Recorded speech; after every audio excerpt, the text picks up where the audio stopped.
अरे हे काय, केवढा हा धूर आणि ह्या ज्या फ्युम्स निघत आहेत, हा कुठला तरी केमिकल रिॲक्शन किंवा या ठिकाणी कुठली तरी जादू तर नाही चालू आहे ना? नाही हो, हे आपलं नेहमीचंच घरगुती असं खत आपण आज तयार करणार आहोत. मंडळी, खरं पाहिलं तर बागेतल्या रोपांची काळजी घेण्यासाठी विकत मिळणाऱ्या महागड्या खतांची काहीच गरज नसते. कारण ज्याप्रमाणे आपण आपल्या बऱ्याच अशा दुखण्या खुपण्यांवर स्वयंपाक घरात काही ना काही उपाय नक्की सापडत असतो, तसंच काहीच रोपांचंही आहे जे रोपांच्या वाढीसाठी अतिशय उपयुक्त ठरू शकतं. हे खत बाजारात विकत घ्यायला गेलं तर त्यासाठी मात्र बरेच पैसे मोजावे लागतात. रोपांसाठी देखील घरचंच काहीतरी पदार्थ वापरून अतिशय उत्तम परिणाम देणारं खत तयार करायचं आहे. सो आजचा हा व्हिडिओ यासाठीच आहे. चला तर मग मंडळी, अगदी साध्या सोप्या निशुल्क गोष्टींपासून आपण घरच्या घरी NPK खत बनवून घेणार आहोत. सो हे खत नेमकं कसं करायचं आणि ते झाडांना कोणत्या प्रमाणात द्यायचं हे देखील आज आपण पाहणार आहोत. सो हाय, हॅलो, नमस्कार मंडळी, मी राजश्री पाटील स्वागत करते तुमच्या आपल्या दी सिंपल वर्ल्ड या मराठी युट्यूब गार्डनिंग चॅनलमध्ये. व्हिडिओला सुरुवात करण्याआधी पटकन व्हिडिओला एक लाईक करा. तुमचा एक लाईक आपला हा व्हिडिओ इतर गार्डन प्रेमीपर्यंत पोहोचण्यासाठी मदत करत असतो. सो थोडंसं सहकार्य तुम्ही देखील करा.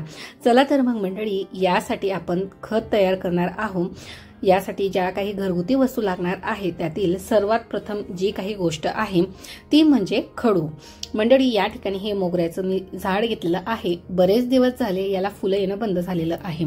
मे महिन्यामध्ये तर भरपूर याला फुलं होती. सो आता याला फुलं येण्यासाठी पुन्हा पौष्टिक अशा गोष्टी देणं गरजेचं आहे. सो यासाठी याला आपण छान प्रकारचा खाऊ तयार करून घेणार आहोत. सर्वात प्रथम आपण कुठल्या साहित्याचा वापर करणार आहे ते अगदी थोडक्यात जाणून घेऊया. या ठिकाणी मी खडू घेतलेले आहे, त्यानंतर या ठिकाणी वाळलेले केळीचे साल, त्यानंतर कांद्याची साल आणि या ठिकाणी आहे ती म्हणजे लाकडाची राख. सो अशा ह्या गोष्टी घेतलेल्या आहेत. आता प्रत्येक गोष्टीमध्ये कुठलं मायक्रोन्यूट्रिएंट किंवा कुठलं न्यूट्रिएंट आहे ते देखील पाहूया. चला तर मग याचा आता आपण कॉम्बो असा तयार करून घेणार आहोत. सो याला आपण एक मिक्सर ग्राइंडरमध्ये याला आपण याचं पावडर तयार करून घ्यायचं आहे. सो NPK, सर्वात प्रथम NPK मध्ये काय काय असतं ते अगदी थोडक्यात जाणून घेऊया.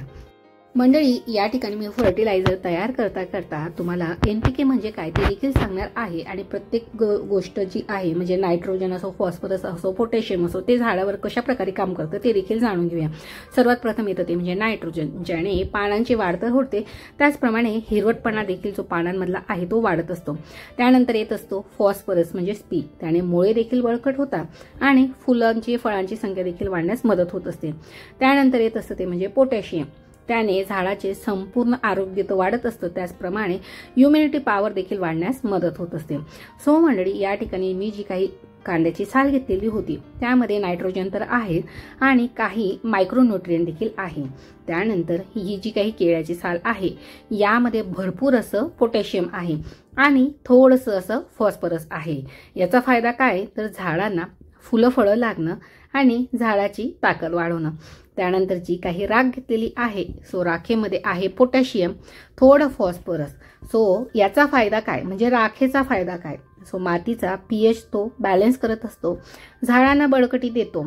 राख ही आपल्याला या ठिकाणी थोड्याच प्रमाणात वापरायची आहे आणि त्याने जर आपण राख जास्त क्वांटिटीत वापरली तर त्याने मातीचा pH हा वाढत असतो.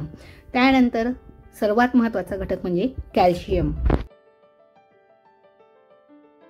मंडळी, पांढरे फुलं देणारे जे काही प्लांट्स असतात ना, सो त्यांना कॅल्शियम हे आपण जास्त क्वांटिटीत द्यायचं असतं. जर तुम्ही अंडे खात असणार तर तुम्ही या ठिकाणी अंड्यांच्या सालीचा देखील वापर करू शकतात किंवा खडूचा वापर करू शकता.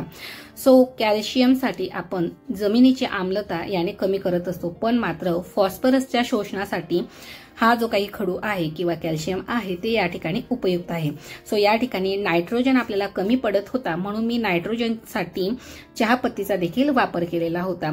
सो चहापत्ती ऍड करताना जी क्लिप होती ती मात्र शूट झाली नाही, तर तुम्ही या खतामध्ये चहापत्तीचा आवर्जून वापर करा.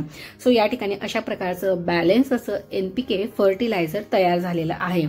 जर तुमच्याकडे चहापत्तीच्या जागी तुम्ही डाळीचं पाणी देखील वापरू शकता किंवा कोथिंबीर, पालक यांसारख्या ज्या काही हिरव्या भाज्या असतात त्यांना निवडल्यानंतर जो काही उर्वरित भाग असतो त्याला तुम्ही पाण्यामध्ये भिजत घालून त्यांपासून जे काही पाणी असतं ते देखील झाडांना देऊ शकतात किंवा अगदी शेणखताचा देखील या ठिकाणी तुम्ही वापर करू शकतात.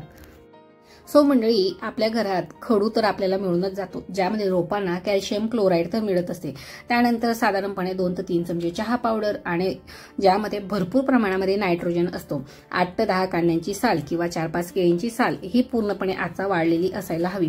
हे सर्व पदार्थ मिक्सरमधून फिरवून त्याची छान अशी बारीक अशी पावडर मी या ठिकाणी करून घेतलेली होती। मंडळी, या ठिकाणी शेण जर वापरलं तर ते देखील नायट्रोजनचा उत्तम असा स्रोत आहे। सो कंपोस्ट वापरलं, सो कंपोस्ट मध्ये देखील नायट्रोजन, फॉस्फरस, पोटॅशियम आहे। लाकडी राखमध्ये तर पोटॅशियम आहे। सो अशा नैसर्गिक असल्याने हे जे काही खत आहे ते झाडांसाठी देखील सुरक्षित आहे। त्यातल्या त्यात खर्चिक तर नाहीच आणि घरी सहज असलेल्या उपलब्ध असलेल्या गोष्टींपासून आपल्याला हे खत बनवता येत असतं। झाडांच्या चांगल्या वाढीसाठी आवश्यक पोषक हे पुरवत असतं।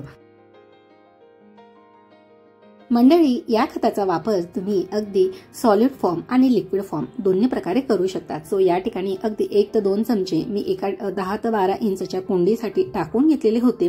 जर तुम्हाला अशा प्रकारे लिक्विड फॉर्म मध्ये जर त्याला द्यायचं असेल, सो एका कुंडीसाठी तुम्ही त्याला 1 ते 1.5 चमचा पाण्यामध्ये मिक्स करून देखील देऊ शकता। खत देताना ते समान रीतीने द्यावे, जेणेकरून ते रूट झोन पर्यंत पोहोचेल आणि त्याने जे काही पोषक तत्व आहे ते झाडाच्या मुळांच्या शेवटच्या टोकापर्यंत त्याला मिळतील।